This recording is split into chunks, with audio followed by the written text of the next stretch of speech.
सास का घूंघट पार्ट 4। अब तक हमने देखा कि देविका के ससुराल के आदमी औरतों को घर के अंदर नहीं आने दे रहे हैं। देविका उन्हें पुलिस में जाने की धमकी देती है, जिससे पूरे गांव में अफरा तफरी मच जाती है। तभी गांव का एक आदमी सरपंच को बुलाकर ले आता है। सरपंच उनके घर के बाहर का नज़ारा देखकर कहते हैं, जोगिंदर जी, ये आपके घर की औरतों ने कैसा हंगामा मचा रखा है। आपका घर तो संस्कारों की मिसाल था, लेकिन ये मैं क्या देख रहा हूँ। आपके घर की किसी औरत ने घूंघट नहीं कर रखा। अब सरपंच जी, हमारे घर की औरतों को इस देविका ने बहकाया है। हमने पहले ही इन सबको चेतावनी दी थी कि अगर ये घर से बाहर गई तो हम इन्हें घर में नहीं आने देंगे। अब ये देविका हमें धमकी दे रही है कि पुलिस को बुलाएगी। क्या? पुलिस? इस गांव का बरसों पुराना इतिहास रहा है। इस गांव में कभी पुलिस नहीं आई। गांव के सभी फैसले हमने मिलजुल कर किए हैं। जोगिंदर, तुम्हारे घर का फैसला पंचायत करेगी। सरपंच जी, आपने ठीक कहा। पंचायत दोनों तरफ की बातें सुने और जो भी फैसला पंचायत करेगी वो हमें मंजूर होगा। तो ठीक है, आज दोपहर को सभी गांव की चौपाल पर इकट्ठा होंगे और वहीं तुम्हारे घर का फैसला होगा। सरपंच वहां से चला जाता है। घर के आदमी घर के अंदर जाकर दरवाज़ा बंद कर लेते हैं और घर की औरतें वहीं घर के बाहर पेड़ के नीचे बैठ जाती हैं। तभी विमला कहती है, देविका बहू, तुम्हें भूख लगी होगी ना?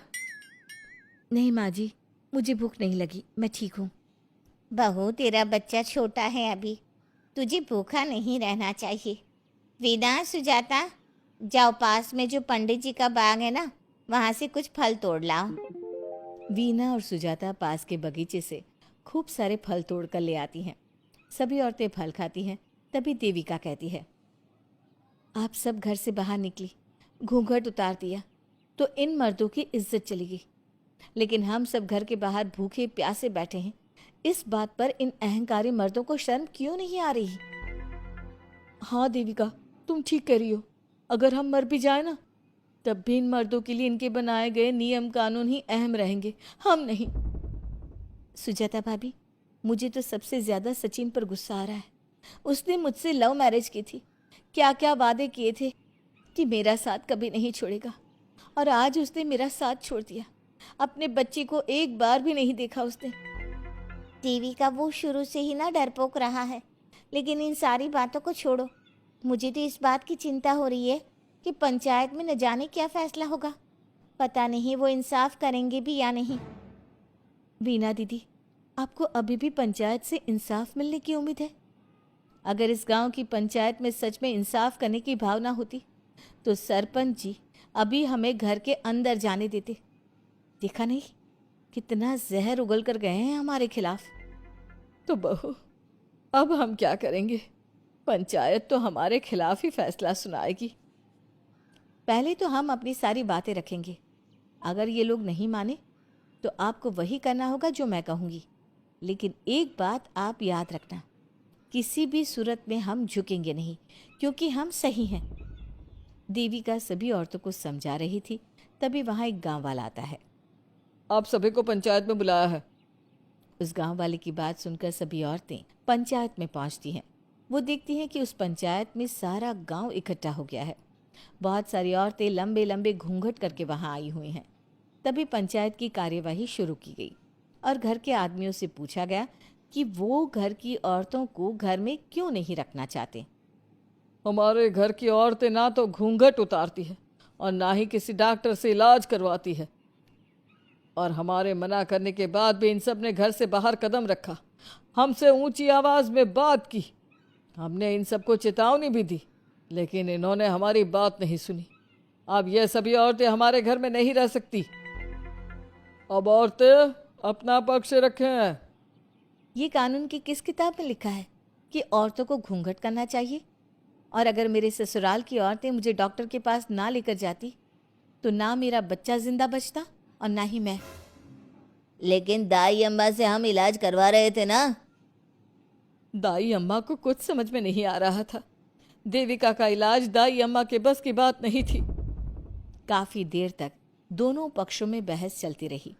दोनों एक दूसरे पर आरोप प्रत्यारोप लगाते रहे, लेकिन दोनों पक्षों की बात सुनने के बाद पंचायत ने जो फैसला लिया उसके लिए तो देविका पहले से ही तैयार थी। दोनों पक्षों की बात सुनने के बाद पंचायत ने यह फैसला किया है कि सारी गलती महिलाओं की है। अगर वो अपने अपने पतियों से माफ़ी मांग लेती है और वादा करती है कि भविष्य में कभी ऐसी गलती नहीं दोहराएंगी, तो वो घर के अंदर प्रवेश कर सकती हैं। हमें पंचायत का फैसला मंजूर नहीं है। हमने कोई गलती नहीं की जो हम माफ़ी मांगे। और किस बात का वादा करें हम? हमने देविका की जान बचाई है, तो आप हमसे भविष्य में किसी की जान ना बचाने का वादा ले रहे हैं क्या? अगर तुम्हें पंचायत का फैसला मंजूर नहीं है तो तुम सबको घर में नहीं पुरानी हवेली में रहना होगा, जो अब खंडहर बन चुकी है। यह खंडहर तुम्हारे घर के सामने ही है। सरपंच जी, आपका फैसला सही नहीं है। एक बार और सोच लीजिए इस फैसले के बारे में। ओ शहर की छोरी, 4 किताबें क्या पढ़ ली, हमें सही गलत का पाठ पढ़ाएगी? तुझे पता नहीं कि पंचायत का फैसला यहाँ सदियों से चलता आया है और लोग उसी को मानते आए हैं। अच्छी तरह जानती हूँ सरपंच जी। अगर मैं चाहूँ तो आपके इस फैसले को कोर्ट की चौखट तक ले जा सकती हूँ। पुलिस को बुलाकर अभी घर के अंदर जा सकती हूँ। पंचायत और घर के आदमियों की शिकायत पुलिस में कर सकती हूँ और अपने बच्चे को उसका हक दिलवा सकती हूँ। लेकिन नहीं, मैं ऐसा नहीं करूँगी। मैं उसी खंडहर में रहूँगी और इस गांव के आदमियों को दिखा दूंगी कि औरत खंडहर को भी महल बना सकती है, और वो भी बिना किसी आदमी की मदद के। सारे गांव की औरतें देविका की बातें सुनकर हैरान हो जाती है। उनका जीवन घूंघट और घर के 4 दीवारी के बीच में ही था। कोई औरत अपने हक के लिए पंचायत से भी टकरा सकती है, ये बात उन्होंने पहली बार सुनी थी। अब देविका घर की औरतों के साथ खंडहर में चली जाती है। माँ जी, ये खंडहर तो काफ़ी पुराना है। भाभी, खंडहर पुराने ही होते हैं। मुझे तो डरावना भी लग रहा है। मैं डर की वजह से कभी इस खंडहर के आसपास भी नहीं आई, लेकिन मुझे क्या पता था कि एक दिन इसी में रहना पड़ेगा। ये तो टूटा फूटा भी पड़ा है। माँ जी, एक काम करते हैं, ये खंडहर तो काफ़ी बड़ा है, इसलिए एक हिस्से की साफ सफाई करके उसे ही रहने लायक बना देते हैं। बाद में धीरे धीरे पूरा खंडहर ठीक कर लेंगे। हाँ बहू, तुम ठीक कह रही हो। विमला भाभी और मैं इस खंडहर के टूटे हुए हिस्सों पर मिट्टी और ईंटें लगा देते हैं। सुजाता और विना, तुम साफ सफाई कर लो। सभी औरतें मिलकर खंडहर के एक हिस्से को सुधारना शुरू कर देती है और काफ़ी देर तक मेहनत करने के बाद वो उस हिस्से को काफ़ी हद तक अच्छा कर लेती हैं। और इसी तरह रात हो जाती है। सभी औरतें बैठकर बात करती है। माँ, हमने इस खंडहर को घर तो बना दिया है, लेकिन ये घर चलेगा कैसे? हाँ माँ जी, मैं भी यही सोच रही हूँ। और हम सब तो बड़े हैं, गर्मी सर्दी भूख कुछ भी आसानी से बर्दाश्त कर सकते हैं। लेकिन देविका का बेटा बहुत छोटा है, उसे तो हमें अच्छी तरह से पालना होगा ना। मैं भी यही सोच रही हूँ कि आगे हमें क्या करना चाहिए। कम्मो और मैं मिलकर मिट्टी का चूल्हा और मिट्टी के बर्तन बना देते हैं। कुछ दिन के लिए खाने का इंतज़ाम भी हो जाएगा, क्योंकि यहाँ पर खेत और बाग बगीचे आसपास ही हैं, कहीं से कुछ भी ले सकते हैं।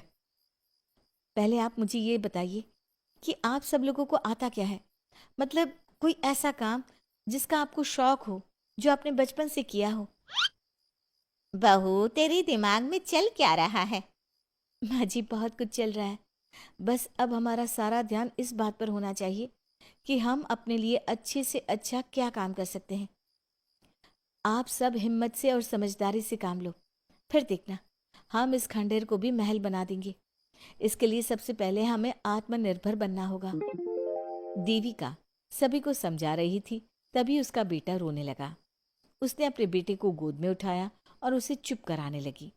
अब देविका के सामने सबसे बड़ी चुनौती थी कि वो किस तरह से ससुराल की औरतों को आत्मनिर्भर बनाए और किस तरह से अपना घर चलाए।